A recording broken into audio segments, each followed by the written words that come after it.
Welcome back to the Media7 Summer Editions. Dave Dobbyn writes the songs New Zealanders sing. Indeed, sometimes it seems those songs belong as much to the rest of us as they do to the man who crafted them. He could afford to rest on his laurels, but his work is adventurous and its presentation often sophisticated. His recent career compilation, Beside You, transcends the traditional best-of format with the addition of a quirky DVD, 30 Years on the Road, directed by Paul Casserly. He's with me now.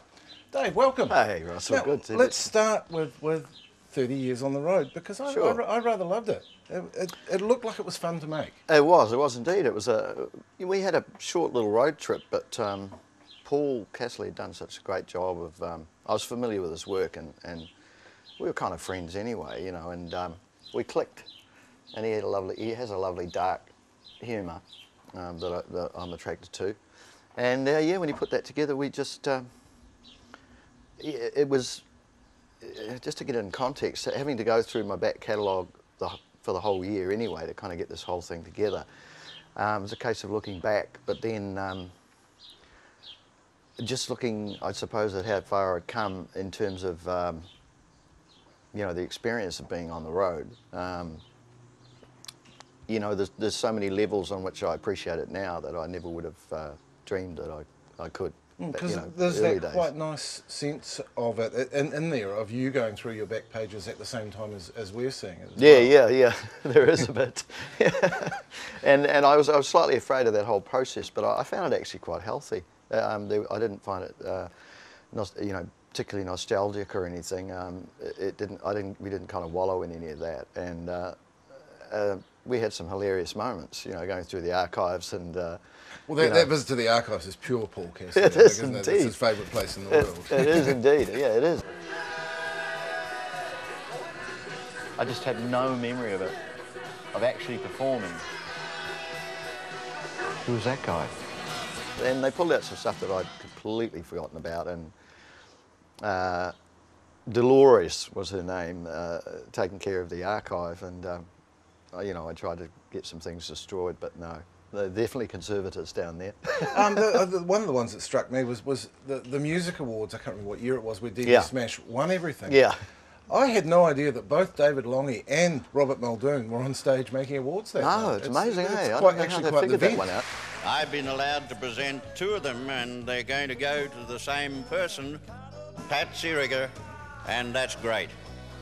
Because it's the kind of music I can understand, you know.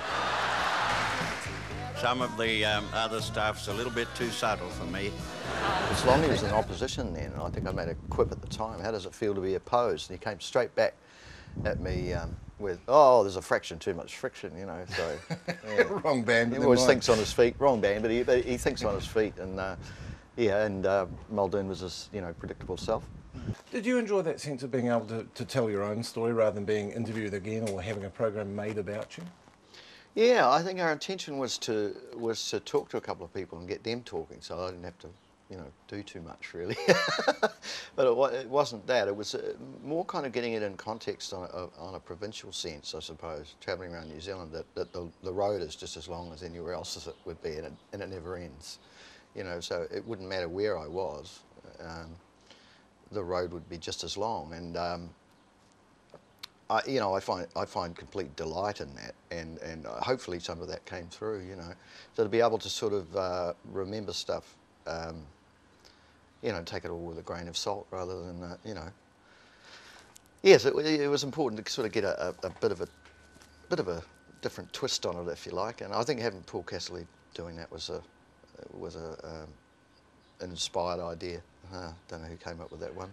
Yeah, well, it strikes me you've for some time liked to contribute more to your albums than just turning up with the songs. I mean, you're a photographer. You've done the sleeve photography and that sort of thing. Yeah. Well, I just look at it like, if you wanted something from your favourite artist, what would you want? You know, and what's going to get you out of the house? And if there's some craft gone into the whole thing, then I think people appreciate it.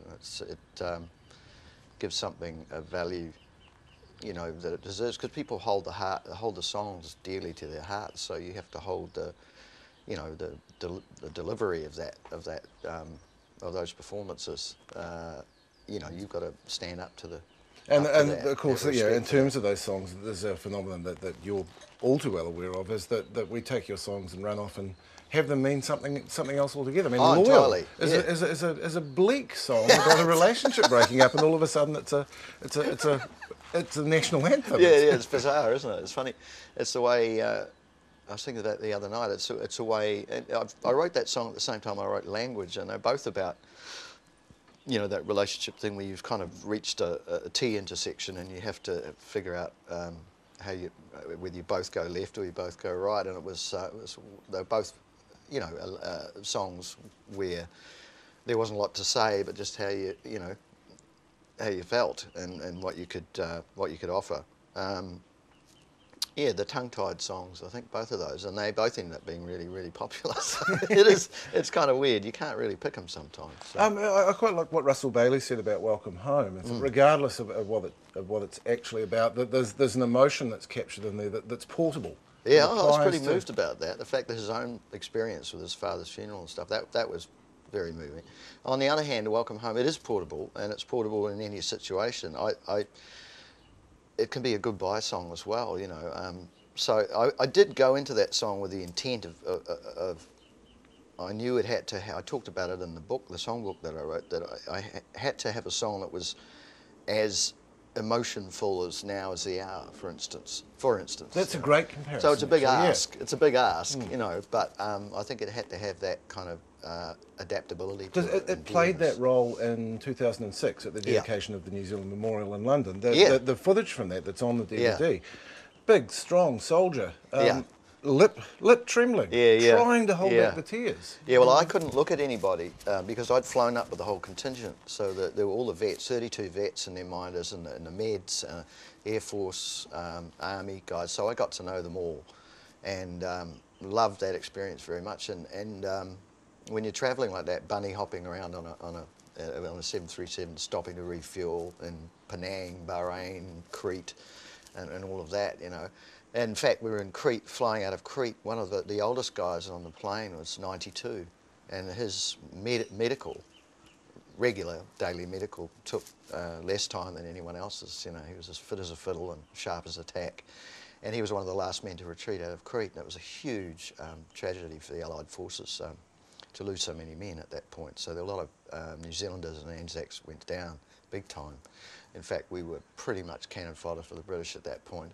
But it hasn't stopped our love for them, and so it was a unique circumstance to be in a position where you could see down through the generations, looking back, but you could also see forward, and you could see where all that ceremony and deep ritual and honour fits and how valuable it is. You know, Paul Dibble's sculpture was phenomenally symbolic and right on the money.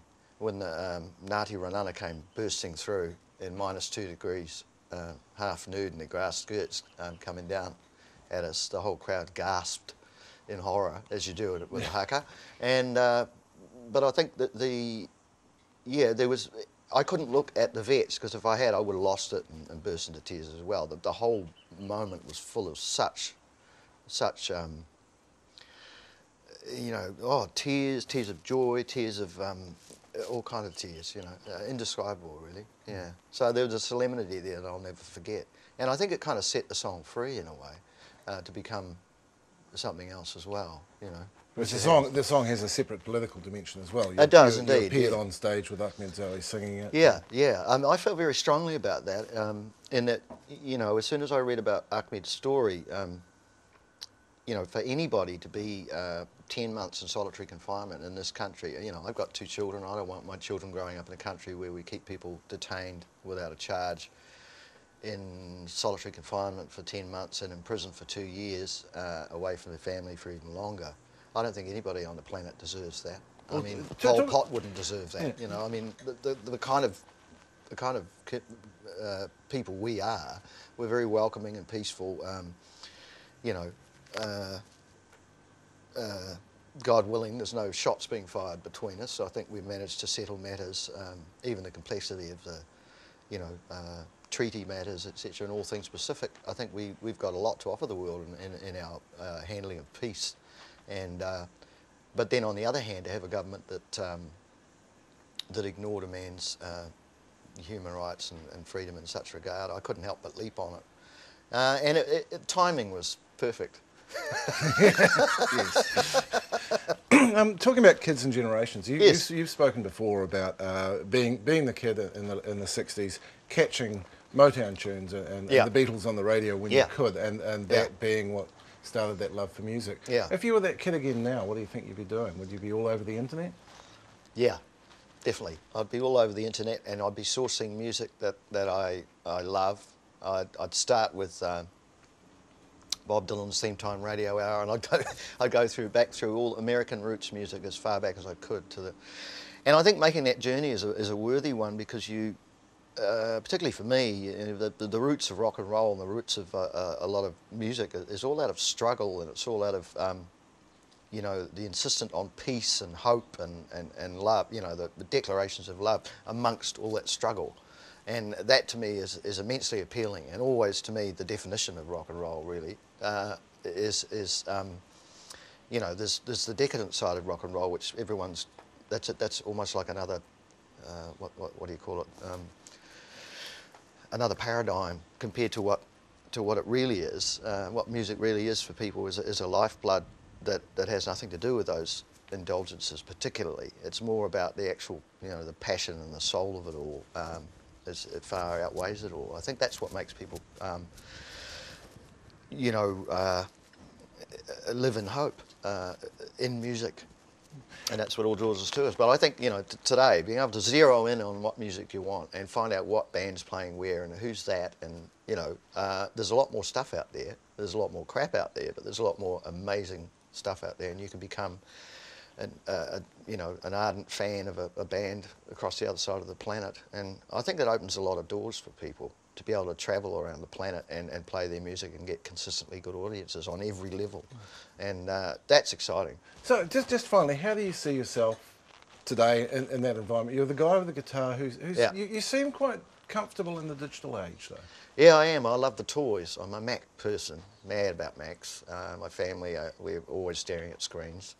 Orwell was right, I think. You know, you walk into my office, there's 9 screens before you can get to the studio, and everyone's staring at them, thinking of putting a basketball, you know, hoop in there or something. But anyway, I love it because the possibilities in the digital age are, we're only just starting really, and I think there's a lot of really exciting stuff. I grew up with Brian Eno, who I continue to go back to in terms of, you know, masters of recording, etc. I grew up with the Beatles. I was always obsessed with their recording, and so I think that taking those lessons, lessons about, you know, all the acoustics of recording and stuff, and then applying, it's like an applied science in a way.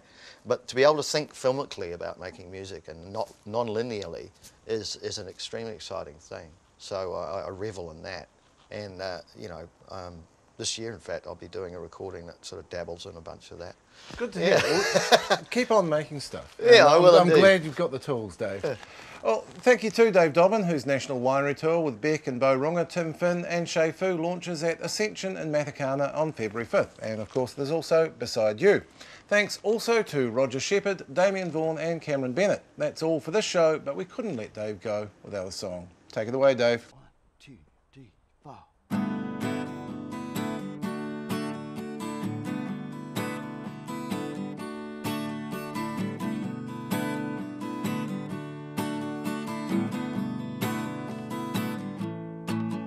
With your golden summer skin and the warmth from the fire within, from the dawn into the dark, I will hold you deep in my heart.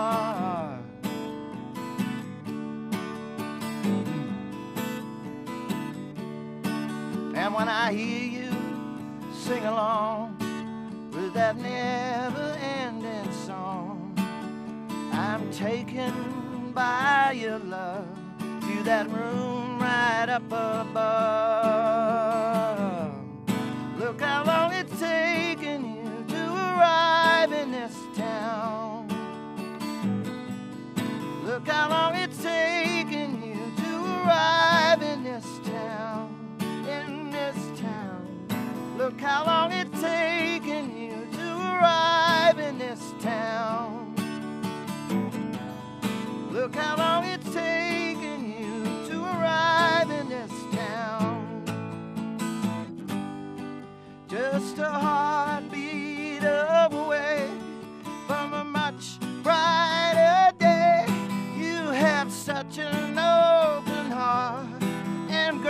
from the start.